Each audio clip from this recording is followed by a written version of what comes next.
আসসালামু আলাইকুম। বহুবচন একাডেমির পক্ষ থেকে স্বাগতম সকলকে।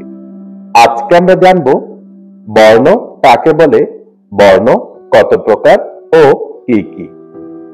বর্ণ মানে সাংকেতিক চিহ্ন। আমরা ইতিপূর্বে জেনেছি মানুষের মুখ থেকে বের হওয়া আওয়াজকে ধ্বনি বলে।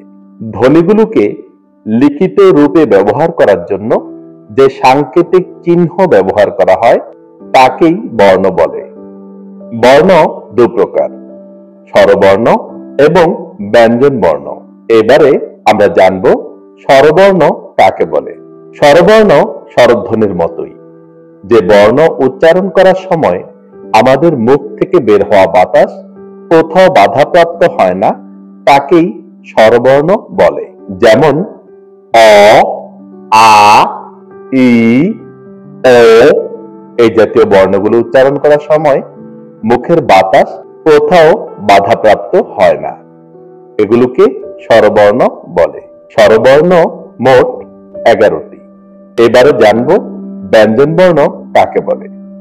যে বর্ণ উচ্চারণ করার সময় আমাদের মুখ থেকে বের হওয়া বাতাস কোথাও না কোথাও বাধাপ্রাপ্ত হয়, তাকে ব্যঞ্জন বর্ণ বলে।